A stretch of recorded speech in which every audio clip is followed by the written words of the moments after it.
ایک تو آپ نے چیری پکنگ سے اوائڈ کرنے کے، فیورٹزم اینڈ ڈسکریمنیشن کو اوائڈ کرنے کے لیے ایک لیجٹیمیٹ ایکسپیکٹیشن کا پرنسپل ہوتا ہے کہ تاکہ جو سینئر موسٹ جج بیٹھے ہوئے ہیں ان کو آپ سینیارٹی کے پرنسپل پہ لے لیں. فرض کرو 5 سیٹیں ہیں، 5 سینئر موسٹ جو چیف جسٹسز بیٹھے ہوئے ہیں 4 صوبے اور 1 اسلام آباد ہائی کورٹ کا، ان سب کو لے لیں.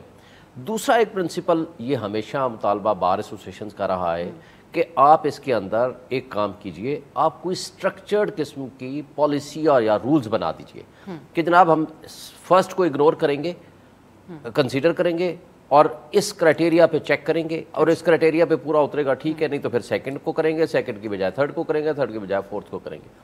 میرا خیال ہے یہ ایک ریزنیبل مطالبہ تھا بار ایسوسیشنز کا اور بار کونسلز کا کہ آپ اس کرائٹیریا پہ آپ ان لوگوں کو لے کر آئیے.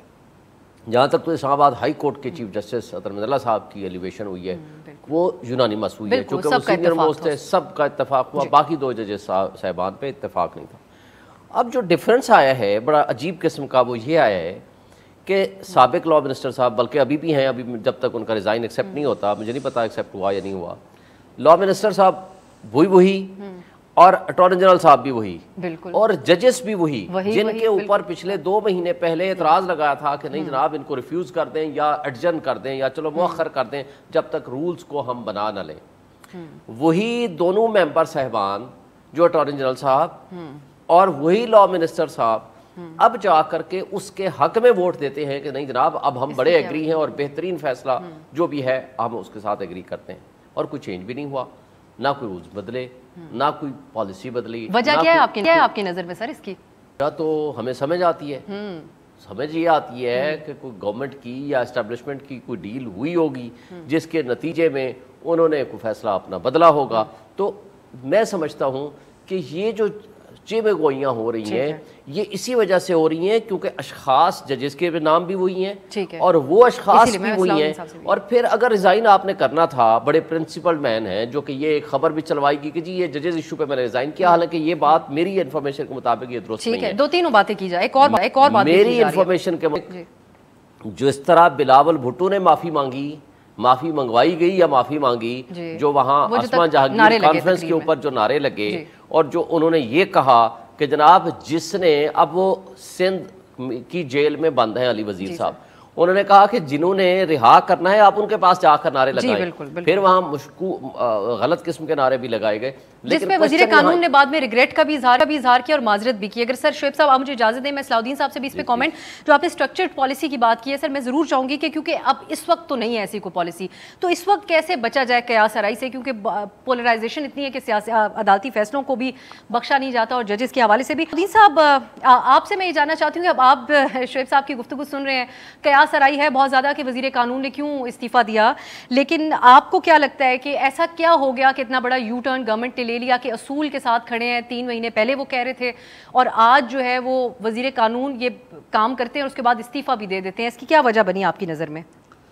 جی دیکھیں، اس میں جوڈیشل کمیشن میں ہی کم سے کم 4 ممبران، بلکہ پچھلی مرتبہ تو 5 ممبران تھے، انہوں نے خود کہا کہ یہ ہم پک اینڈ چوز نہیں الاؤ کر سکتے. یہ نہیں ہو سکتا کہ آپ اچانک آپ کہیں کہ مجھے 8ویں نمبر کا پسند آ گیا یا 15ویں نمبر کا جج پسند آ گیا.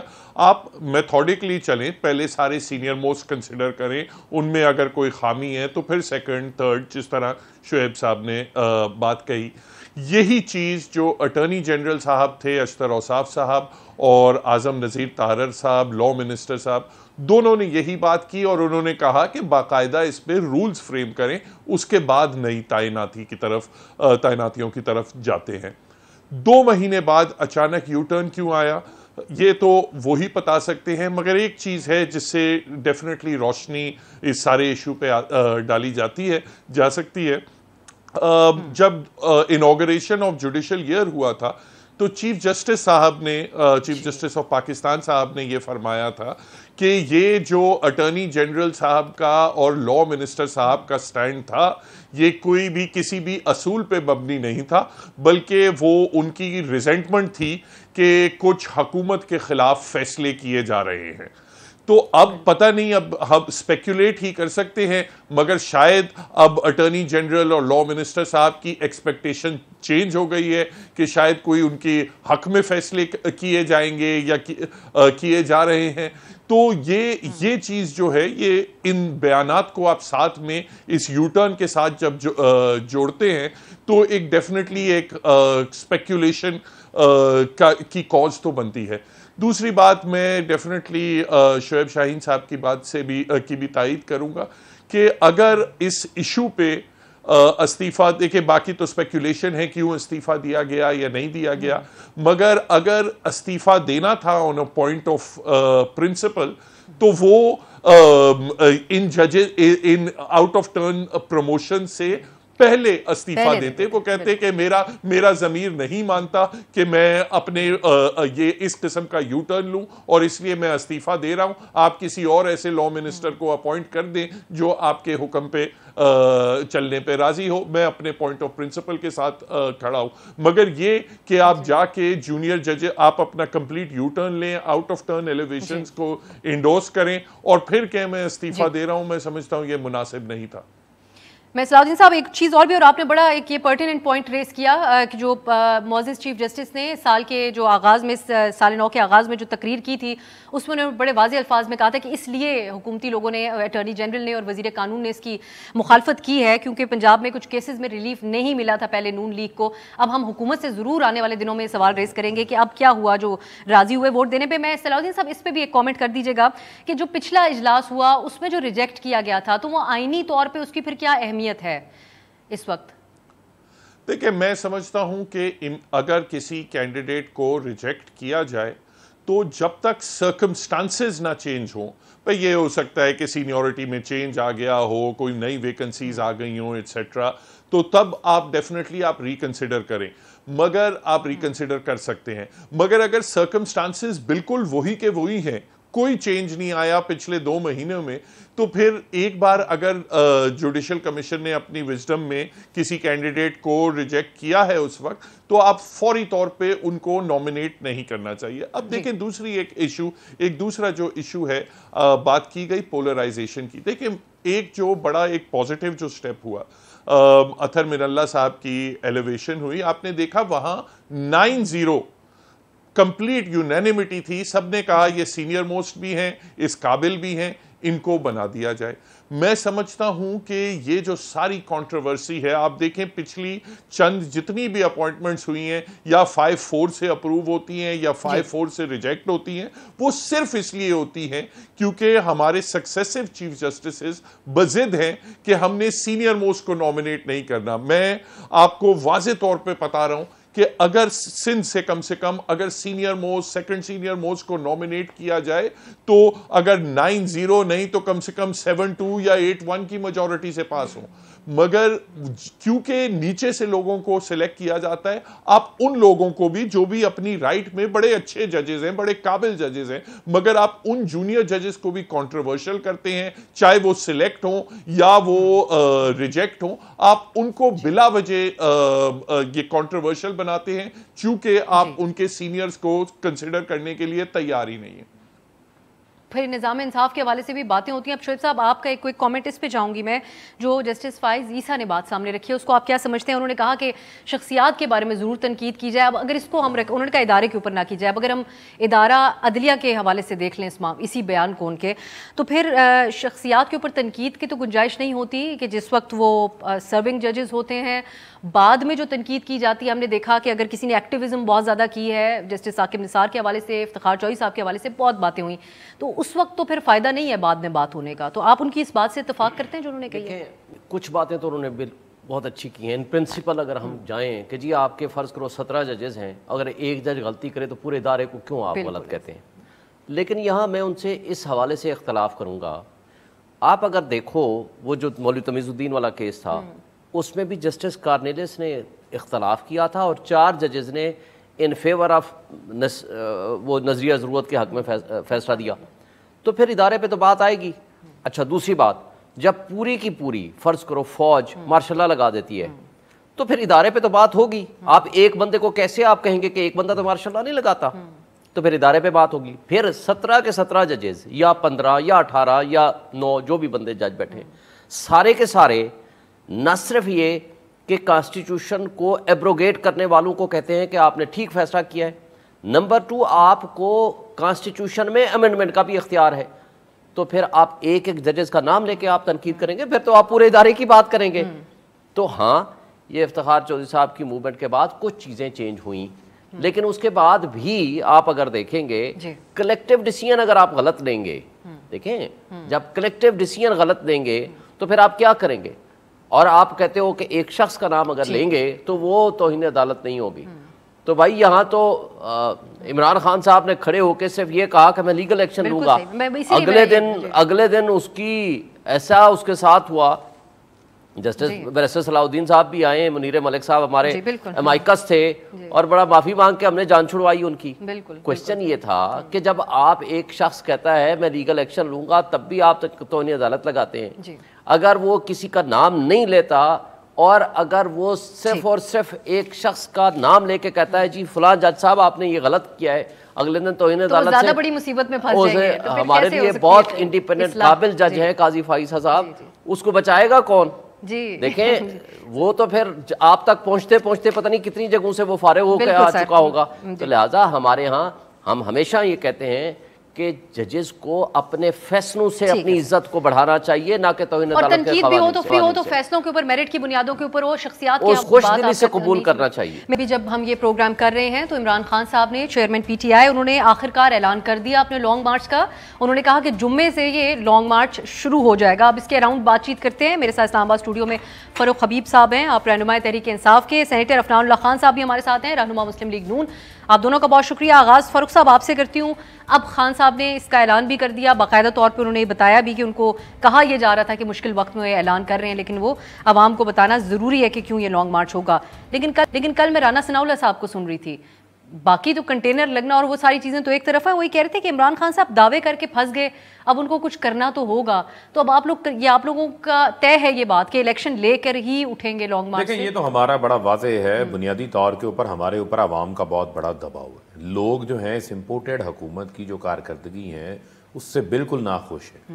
نہ یہ مہنگائی کام کر سکے, بلکہ مہنگائی میں 50 سالہ ریکارڈ ٹوٹ گئے. ملک کی معیشت سنبھالے نہیں جا رہی. اسحاق ڈار کہتے تھے آ رہے ہیں جی معیشت سنبھل جائے گی, اسحاق ڈار کو خود نہیں معلوم پڑتا, ڈالر کا ریٹ بڑھ جاتا ہے, روپیہ آپ کا جو ہے وہ ڈیپریشیٹ ہونا شروع ہو جاتا ہے. انڈسٹریلسٹ ہے وہ پریشان ہے, کسان پریشان ہے, کنسٹرکشن کا سیکٹر رک گیا ہے. ہر طرف اگر آپ دیکھیں ایک غیر یقینی کی صورتحال ہے جو ان سے سنبھل نہیں پا رہی.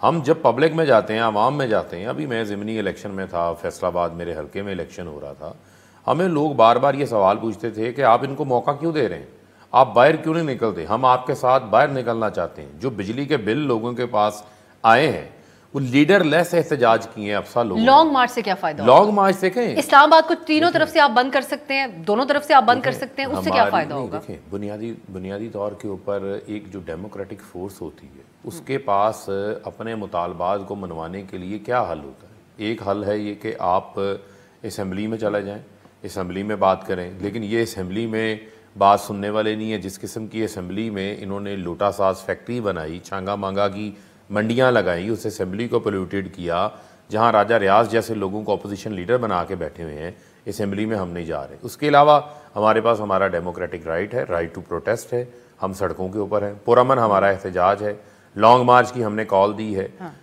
اس کال کو اب ہم موبلائزیشن جو کریں گے, آپ دیکھیں کہ لاکھوں لوگ باہر نکلیں گے. جو لاسٹ ٹائم تھا پنجاب میں انہوں نے سرکاری مشینری استعمال کی, پولیس کو استعمال کیا, بروٹیلٹی انہوں نے کی, چار دیواری کا تقدس پامال کیا, یہ سب کچھ انہوں نے کیا اور لانگ مارچ سے 2-3 دن پہلے شروع کر دیا تھا.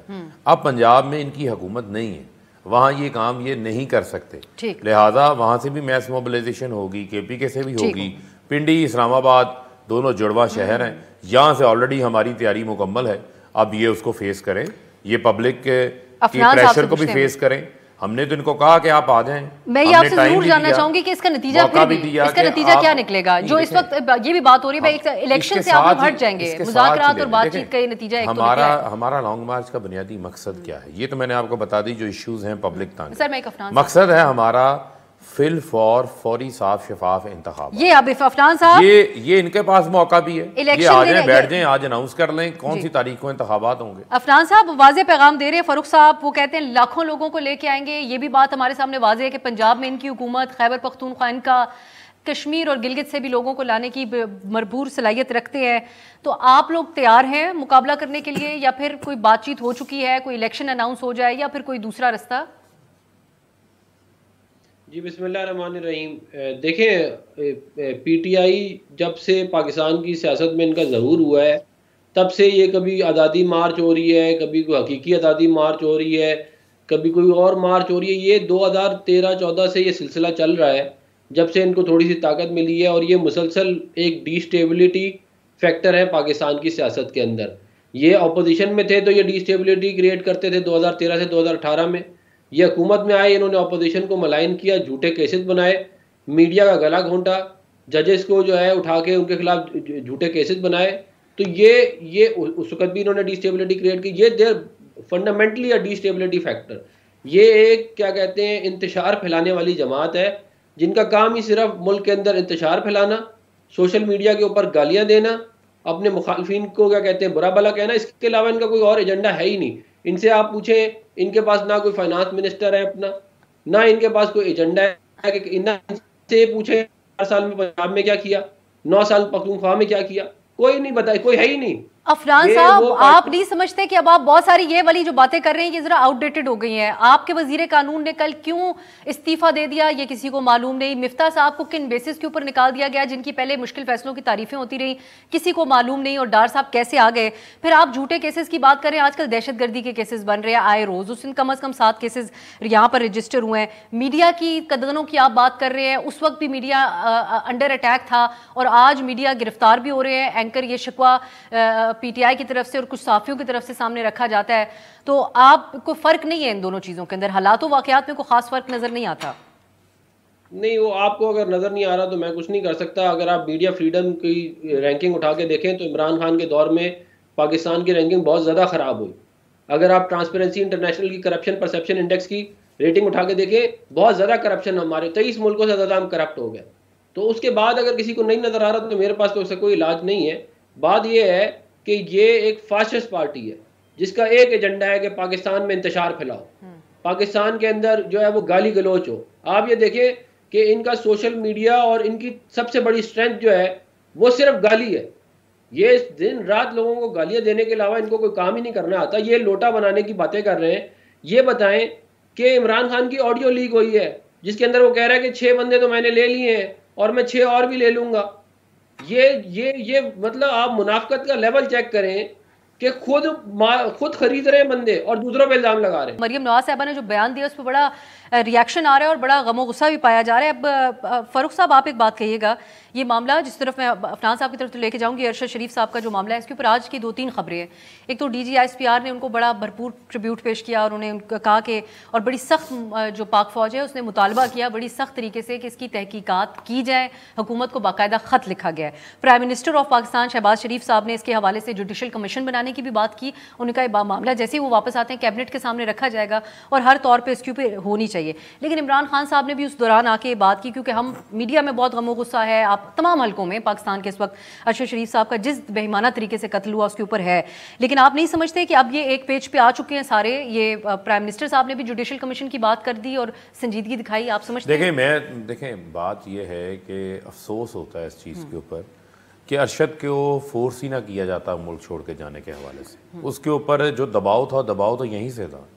آج جو جوڈیشل کمیشن کے حوالے سے بات کر رہے ہیں, سب کچھ کر رہے ہیں, انہی کی جانب سے جو ہے اس کے اوپر ایف آئی آریں بھی درج کی جا رہی تھیں, انہی کے جانب سے جو ہے اس کو بیچارے کو عدالتوں میں بھی جانا پڑ رہا تھا. آپ کے علم میں ہے, اور یہیں سے ان کو جان سے مار دینے کی دھمکیاں تو یہیں سے ملنا شروع ہو گئی تھیں. اب دبئی حکومت سے کس نے رابطہ کیا, کس نے ان کو کہا کہ ان کو ایکسٹراڈائٹ کر کے ان کو واپس پاکستان بھیجوایا جائے, جس سے ان کو دبئی چھوڑ کے کینیا جانا پڑا؟ یہ وہ تمام تر سوالات موجود ہیں. جوڈیشل کمیشن بالکل بننا چاہیے, انڈیپینڈنٹ جوڈیشل کمیشن بننا چاہیے. دیکھیں آپ کو کسی صحافی کی سوچ سے, رائے سے آپ اختلاف کر سکتے ہیں, لیکن آپ کس طرح کسی کی زبان بندی کر سکتے ہیں, قدغن لگا سکتے ہیں. پچھلے 6 مہینے میں افسا جو پاکستان کے اندر یہاں پر میڈیا کے اوپر قدغنیں لگائی جا رہی ہیں، جو صحافیوں کی زبان بندی کی جا رہی ہے، جو گرفتاریاں کی گئیں، جو ان کے ساتھ ناروا سلوک کیا گیا، یہ تو اس کی ایک حد ہو گئی نا کہ جان سے مار دیا گیا. اس کے بعد اس کی تصویر بھی جاری ہو جاتی ہے کہ سر پہ گولی لگی ہوئی ہے، پھر اس کی تشدد زدہ چہرہ نظر آ رہا ہے کہ چہرے پہ بھی لگ رہا ہے کہ تشدد ہوا گیا مارنے سے پہلے. جاری تو اب ہم نہیں کہہ سکتے کہاں سے جاری، مطلب آپ کی اس پہ تو نہیں کہہ رہا ہوں نا، آنکھوں پہ بھی تشدد ہے. تو یہ وہ تمام تر سوالات ہیں. لیکن ارشد شریف ایک محب وطن پاکستانی تھے، ہمیشہ انہوں نے پاکستانیوں کی بات کی، ایک انویسٹیگیٹو، ایک مایہ ناز صحافی تھے. کسی کو ان سے اختلاف ہو سکتا ہے، کوئی ان کی حمایت میں ہو سکتا ہے، لیکن کوئی آپ ہو، کوئی اور صحافی ہو، لیکن کسی کے اوپر تشدد کرنا یا کسی کی جان لینے کا رائٹ کسی کے پاس نہیں ہے، کوئی حق نہیں ہے. جو ارشد کے ساتھ ہوا ہے اور جو آج مریم صاحبہ کی طرف سے ٹویٹ کی گئی ہے، یہ ایک انتہا درجے کی بے حسی ہے. جہاں پر ایک پوری قوم سوگوار ہے، جہاں آپ کہہ رہی ہیں 1 پیج والی ہے، آپ کا اختلاف ہے، آپ کو نہیں پسند، آپ کا اظہار کرنا آج سماجی ویب سائٹ کے اوپر آ کر سوشل میڈیا کے اوپر کوئی اظہار کرنا آپ کا کوئی ضروری نہیں تھا. اگر آپ آج خاموش رہتے، آج آپ کو کوئی بھی معاملہ ہوتا، آپ ہمدردی نہیں کر سکتے تو آپ خاموشی اختیار کر لیں. یہ تو ان کے لواحقین کے اوپر، ان کے زخموں کے اوپر نمک پاشی کے برابر. سینیٹر عفران صاحب، محرکات جو قتل کے بنے، عمران خان صاحب نے بھی جو آج بیان دے دیا کہ یہ ٹارگٹ کلنگ ہے، یہ ضرور ایک سوالیہ نشان ہے کہ جو خان صاحب کہہ رہے ہیں مجھے پتا تھا کہ ان کو قتل کی دھمکیاں دی، تو خان صاحب اتنے بڑے لیڈر ہوتے ہوئے انہوں نے کیوں آواز ریز نہیں کی؟ یہ سوال تو میں ایک طرف رکھتی ہوں. لیکن آپ کا یہ جو دور حکومت ہے عفران صاحب، آپ خود بھی فریڈم آف سپیچ کی بہت بات کرتے ہیں، اس میں کیوں ملک سے صحافیوں کو جانا پڑ رہا ہے اور ایسے حالات بن رہے ہیں جو ارشد صاحب کے ساتھ بن گئے کہ وہ واپس آ ہی نہیں سکتے تھے، ان کو افریقی ملک میں جانا پڑا اور ان کی اس طرح کا معاملہ ان کے ساتھ پیش آ گیا. آپ جو علمبردار بنتے تھے فریڈم آف سپیچ کے، اس کا کیا جواب ہے آپ کے پاس؟ اور آپ کی لیڈر جو وائس پریزیڈنٹ ہے پارٹی کی، انہوں نے آج کس قسم کا ٹویٹ کیا؟ جو ری ٹویٹ کیا انہوں نے، اور اپنے بھی طرف سے کل سے ہم انتظار کر رہے تھے شاید وہ افسوس کا اظہار کریں، وہ تو انہوں نے نہیں کیا، لیکن مزید دل آزاری کر دی انہوں نے ان کی فیملی کی بھی اور ہماری کمیونٹی کی بھی. دیکھیں، پہلی تو بات یہ ہے کہ مریم نواز صاحبہ نے اس ٹویٹ کے اندر کوئی ایسی بات نہیں کی جس کے اندر کہا جائے گا، کہتے ہیں کہ جی بڑی کوئی، ہم نے کسی کو گالی نہیں دی، ٹھیک ہے نا. ابصار عالم کو گولی ماری گئی ہے F11 میں ان کے دور میں. جو میڈیا کے لوگوں کے جو نوکریاں طلعت حسین عامر، مطلب کوئی ایک لمبی لسٹ ہے، آپ ہمیں ان سے کمپیئر مت کریں. یا کہتے ہیں یہ لوگ یہ آپ مذمت کر دیں کم از کم. ایک نیشنل لیڈر کو جو مریم صاحبہ اپنے آپ کو کہتی ہیں، جو انہوں نے ری ٹویٹ کیا، اس کو کا کانٹیکسٹ آپ پڑھ لیں، اس پہ وٹ اباؤٹری ہے کہ آپ یہ کہتے رہے تو آج اس طرح ہونا چاہیے. کس طرح آ رہا ہے کافن ان کا؟ مجھے ایک بات تو کرنا ہے نا، آپ نے سوال پوچھا، مجھے جواب دینے دیں. انہوں نے یہ جو اتنے آج بن رہے ہیں نا ارشد شریف کے، ارشد شریف نے فورن فنڈنگ کے اوپر ایک ان کے خلاف پروگرام کیا، انہوں نے گالی دے کے اس کے اوپر ٹرینڈ بنوایا ہے پی ٹی آئی والوں نے. وہ آج تک ٹرینڈ آپ جا کے ٹویٹر پہ دیکھ سکتے ہیں.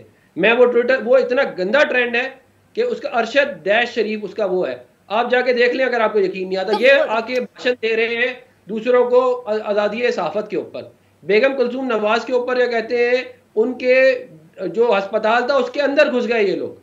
انہوں نے، ان کے لیڈروں نے مذاق اڑایا کہ وہ بیمار نہیں ہے. کھلے الفاظ میں مذمت نہیں ہونی چاہیے تھی عفنان صاحب. اور اس کے بعد یہ ہمیں بھاشن دے رہے ہیں کہ کیا ہونا چاہیے کیا نہیں ہونا چاہیے. بھائی بات یہ ہے کہ جب آپ دوسروں کی بیماری کا مذاق اڑائیں گے، آپ دوسروں کی جو ماں بہنوں کو بولیں گے تو پارسل میں بند ہو کے آ گئی ہیں لندن سے. یہ تو پھر عفنان صاحب آج لوگ آپ کو وہ ان کے شو کی حد تک، میں آپ سے پروگرام میں کئی چیزوں پہ اختلاف کرتی ہوں، خدا نخواستہ کل کو مجھے کچھ ہو جائے تو آپ لوگ تب بھی یہی ری ایکشن دیں گے.